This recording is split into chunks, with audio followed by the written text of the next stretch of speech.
This is A New Angle, a show about cool people doing awesome things in and around Montana.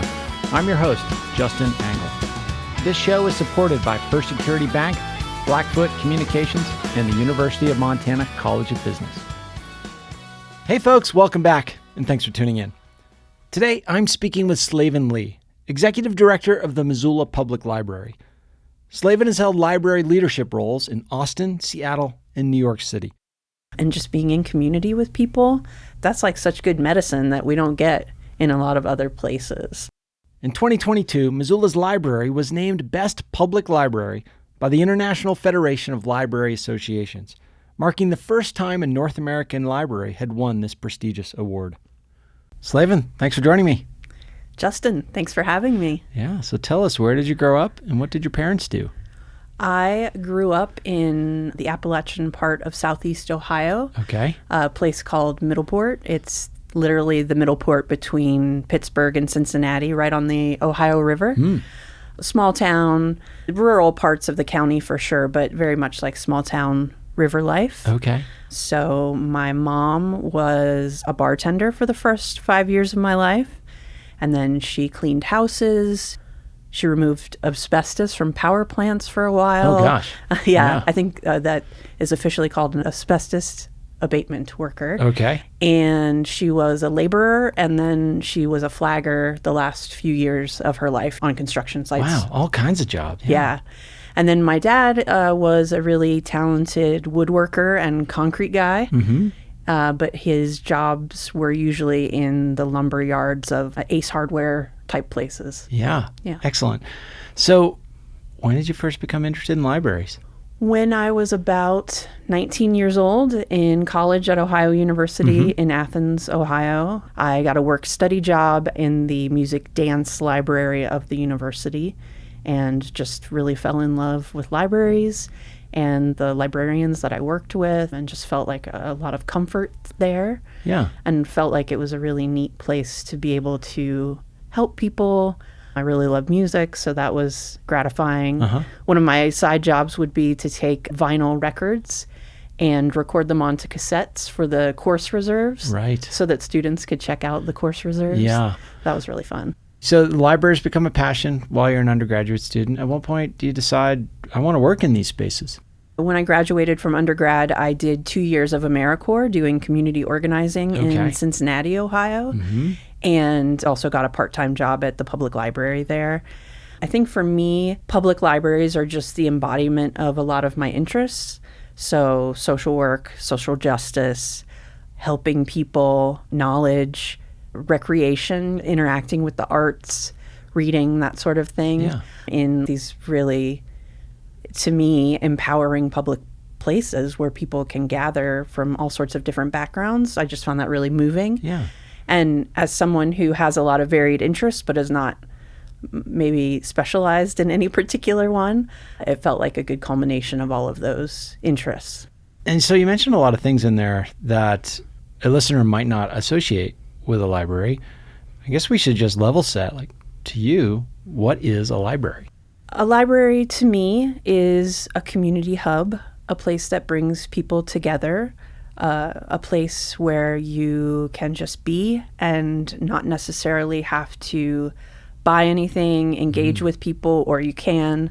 I think they're the embodiment of democracy in a lot of ways. Okay.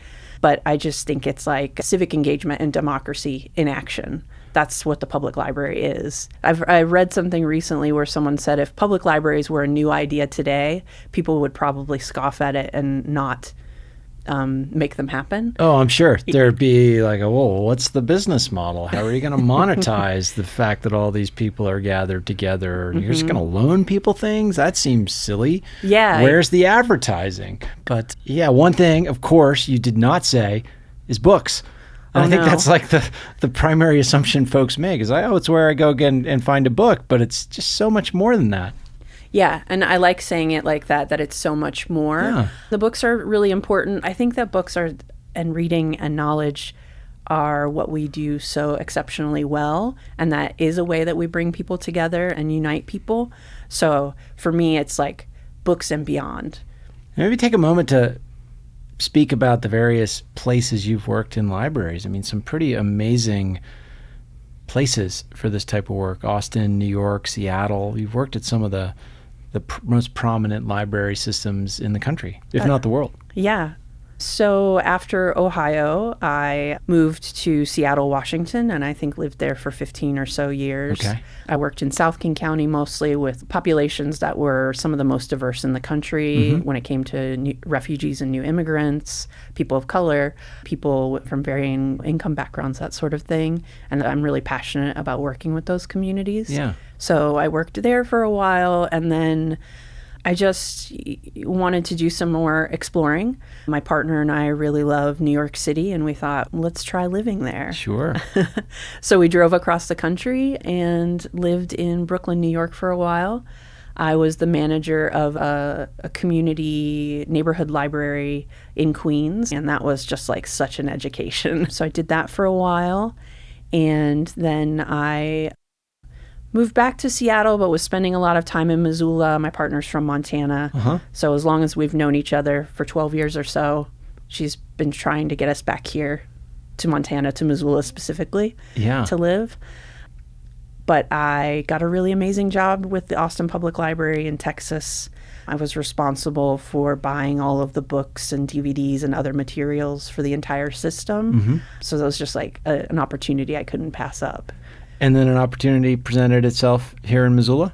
I definitely strategically had my eye on this new library. Yes. And wanted to work at the Missoula Public Library for a really long time, and just paid attention to the amazing work that folks were doing here at the library in particular, and was waiting for a leadership position to open. And so that corresponded with the construction of the new building here in Missoula? Yeah, yes. How did it get on your radar screen that the community here had made a commitment to building such an amazing place? You know, I was reading board minutes for years and reading all the articles in the newspapers and visiting the old library, talking to people who used the library. So I was definitely on the case. And then Jamie, my partner, and I, when we would visit here, we would, just energetically drive or walk by the library that was being built and just quote unquote vibe it and let it know that we really wanted me to be there.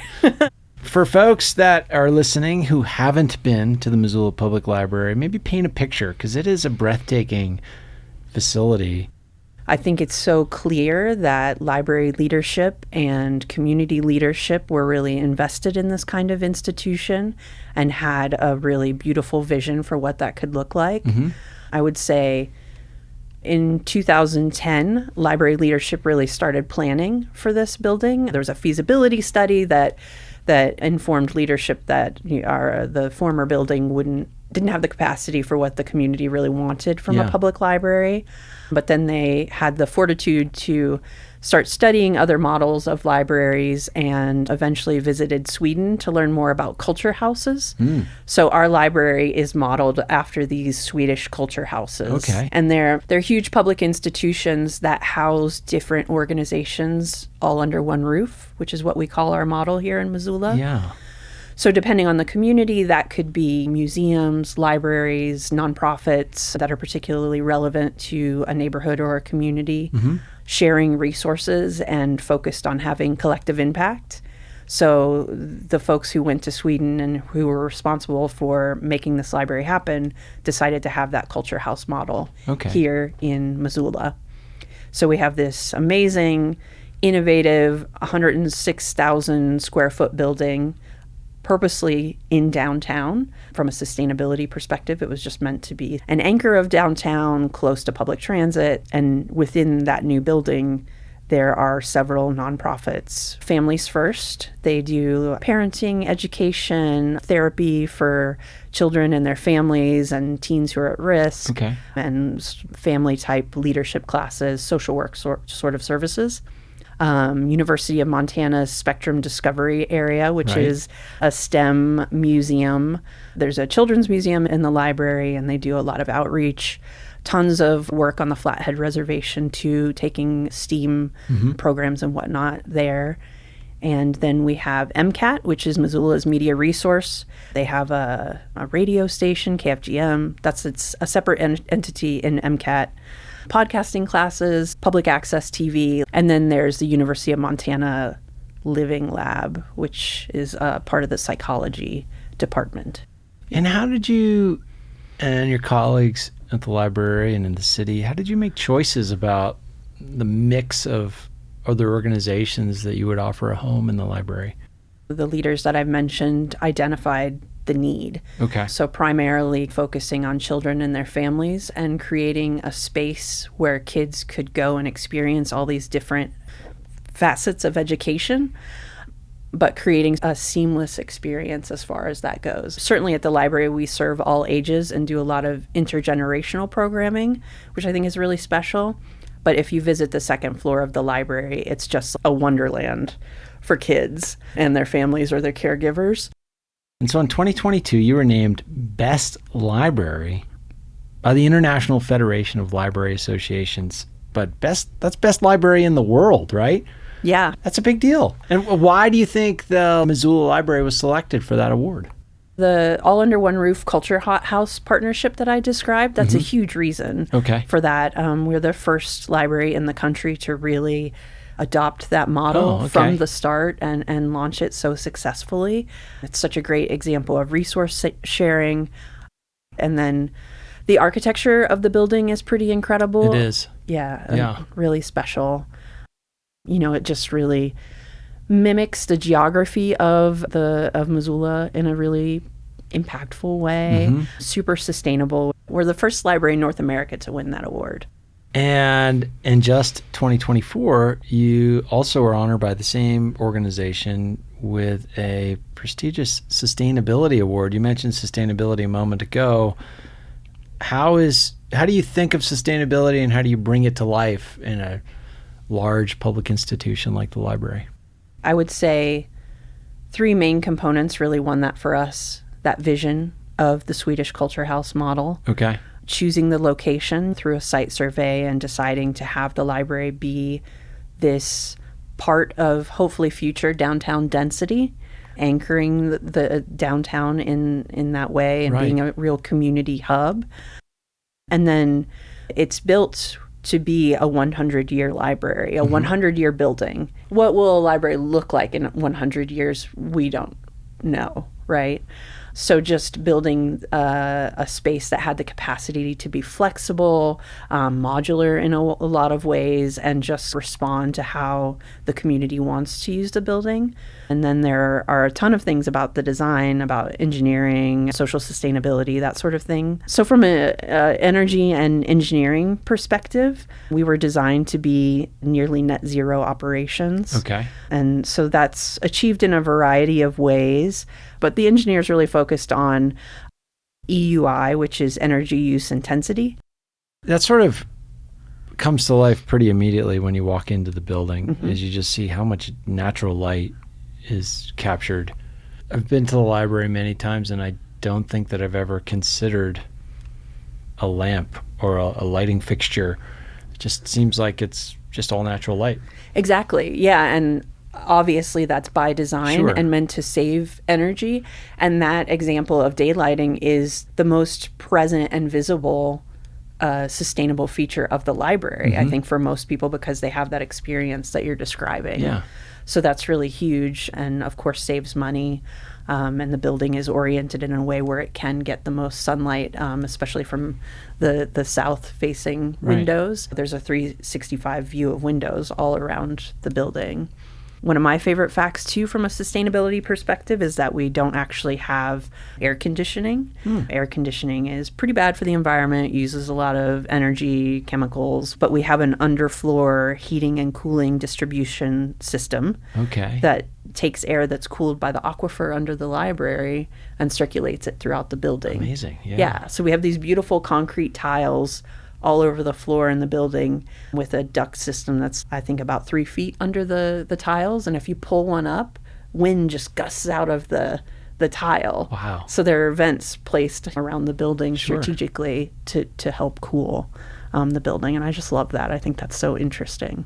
The Missoula Current published an article in September about clean air in Missoula and how access, particularly to children, who are lower income. They're the most vulnerable to wildfire smoke, other pollutants. And the Missoula Public Library is the only place in Missoula right now with certified clean air for kids. So that's, I think, a really meaningful service that we can offer to people. Absolutely. When it's hard to be outside, there's refuge for anyone at the new Missoula Public Library. We'll be back to my conversation with Slaven Lee after this short break. A New Angle is proudly presented by First Security Bank, Blackfoot Communications, and the University of Montana College of Business. This show does not happen without these pillars of our community, and I'm so grateful for their support and encouragement. And speaking of support, have you checked out our new website yet? anewanglepodcast.com. There you can support our show directly with a variety of subscription options. Subscribers get access to bonus episodes, additional segments, writings, and other benefits. So check it out at anewanglepodcast.com. This is University of Montana President Seth Bodner, and you're listening to A New Angle. Welcome back to New Angle. I'm speaking with Slaven Lee, Executive Director of Missoula's award-winning public library. So in your leadership role, how do you... I see and I've heard how passionate you are about access, about community, about various forms of equity. How do you in your leadership role balance constituencies? You have to have support from the broader population as far as the taxpayer base. You have to rely on some philanthropy, I would imagine, to a large degree. And then you have to really do the hard work to provide a resource for a lot of disadvantaged populations. Mm-hmm. You just mentioned, kids that don't have access to clean air. So how do you kind of manage those various constituencies and provide a resource that has so many on-ramps for various folks to kind of get involved and find utility, but also feel compelled to give back? I think if you just consider the experience of being in the library, this new building in particular, Missoula, like many other places in the country, are experiencing a huge crisis in affordable housing, an uptick in people experiencing homelessness, being resource insecure, needing a place to be. And there's not a day shelter in Missoula. So most people who are experiencing homelessness do come to the library. And I would say one space in the community where all sorts of different people come together. Right. Extremely wealthy people who love the library and use the library are in a space with kids running around and being super high energy, and then someone who has all their stuff with them because they don't have a home. So trying to figure out how to balance all those needs is something that is really challenging, but I do find that people respond really well just to the story of what a library is meant to be. That's what it's meant to be, and what a special thing that we can all come together in that space together. We offer hundreds and hundreds of hours of free programming every month. I think that's something that the staff at the library are exceptional at.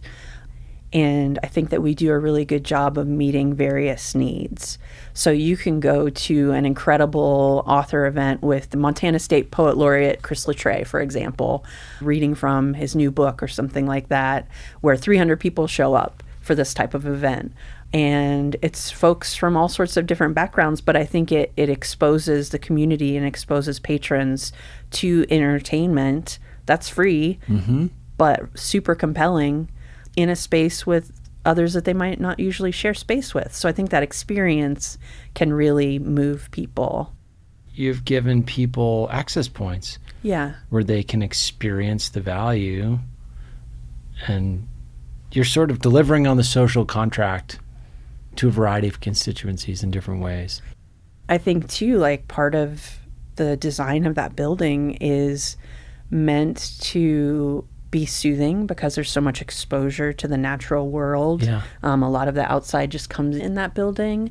We have all of this beautiful furniture and design elements that are very environmentally friendly, and just that vibe, that wellness. I think that you just feel it when you're spending time in the library.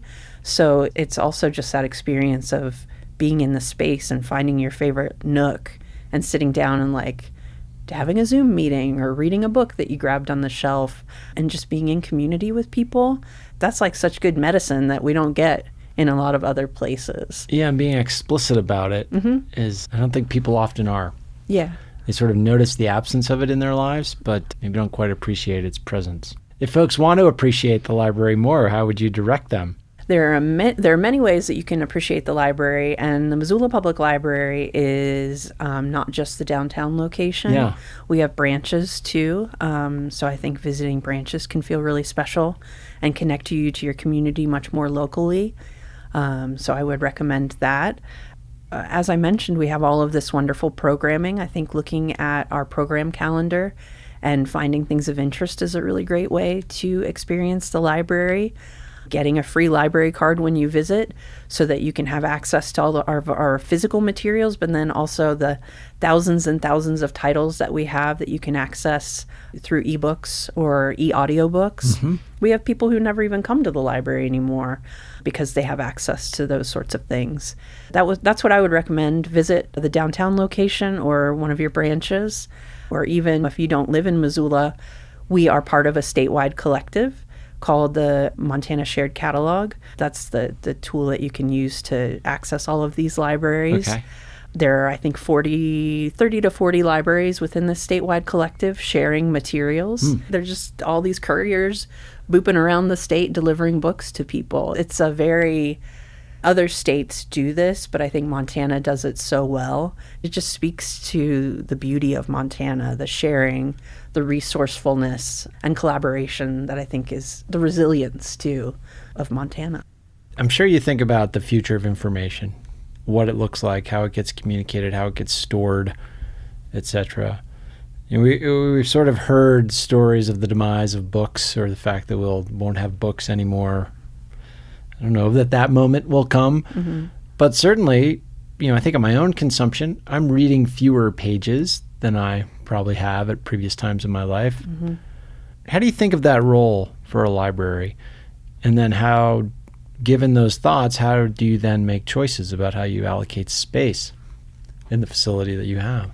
On a personal level, definitely despair about how much less I read now than I used to, and definitely want to focus on bringing that back into my life as a practice. Maybe throw my phone into the river. I think that would be a good first step. Yeah. I don't know if I'd throw it into the river. Yeah, that's not good for the river. Yeah, that'd be tough on the sustainability award. Maybe a drawer? Yeah, that's great. A drawer. We've got all this information in our pocket. Right. Probably more information that could fit in a library. Yet we still want the library and need it. Oh my gosh, yeah. If we just talk about from like a librarian perspective, I am a librarian, people's digital literacy skills are not always super great. We take that for granted. So having these professionals who are really trained and prepared to help you navigate all of this information, that's really important. Libraries will exist because of that, because of how much help people need, in my opinion.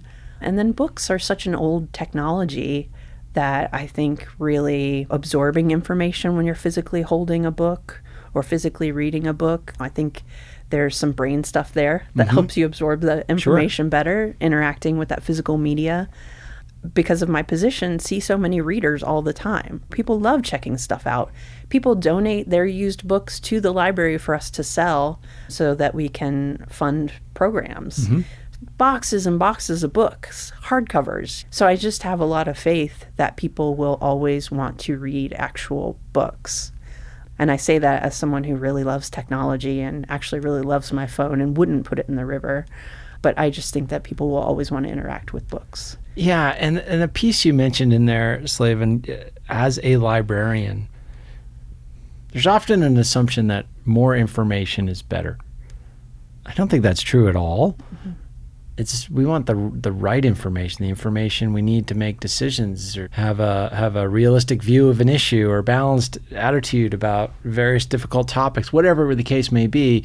More is not necessarily better. In the role of librarians, help us navigate what has become a really hard to navigate informational ecosystem. Yeah, which leads to so much either fatigue or disinformation or just like lack of ability to process it all. We're not meant to process so much. No, we're overwhelmed. Yeah, super overwhelmed. So I do think it's important to have some navigators to help with that, or even an institution that can help with that. I also consider reading ebooks and listening to audiobooks to be reading. So I'm including those in all of this. It is tricky to establish what is the right kind of information because we do try to, in celebration of intellectual freedom, expose people to many ideas. Yeah. So it is certainly personally, do I feel like there's right information? Yes. I try to be cautious about that. So you've been here 3 years. Seems like you're winning lots of awards. But what's next? If you could sort of chart the next years of your tenure here or wave a magic wand, like what are your hopes and dreams for the Missoula Public Library and your time in it? Part of why we won that Green Award is the social sustainability element of the library, and that's at the core part of what libraries just do from that democracy perspective that I mentioned. But that's also collaborating with community members, community organizations, offering programs and education, enrichment, that sort of thing.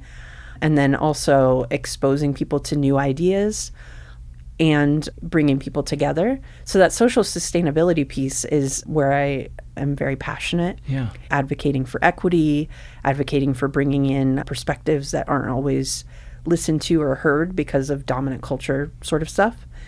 So we, in our strategic plan at the library, one of our priorities is community engagement. And that can mean so many different things, but I think we can't take for granted that because we have this amazing building, people will know to use the library. So we have to reach people where they are and advocate for the library, advocate for what we represent, make sure people know all of the amazing staff that work for the library and how they can be such an amazing resource.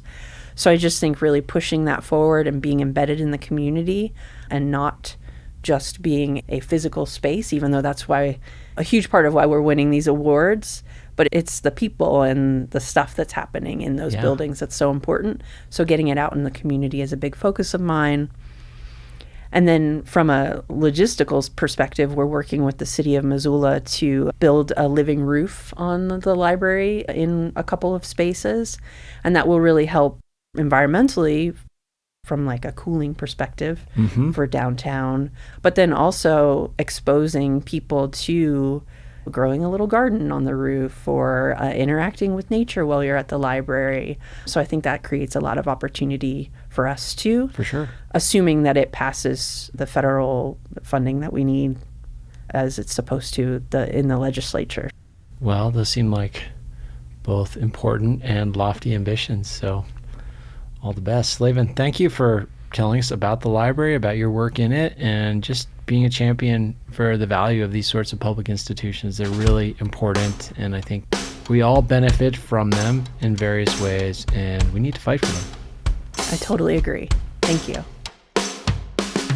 Thanks for listening to A New Angle. If you like what we do and want to support us directly, please consider a subscription at anewanglepodcast.com. A New Angle is recorded at Studio 49, a generous gift from UM alums Michelle and Lauren Hansen. Our presenting sponsors are First Security Bank, Blackfoot Communications, and the University of Montana College of Business. Kelly Larson is our producer. Maddie Jordan is our production assistant. VTO, Jeff Ament, and John Wicks made our music, and Jeff Meese is our master of all things sound. Thanks a lot, and see you next time.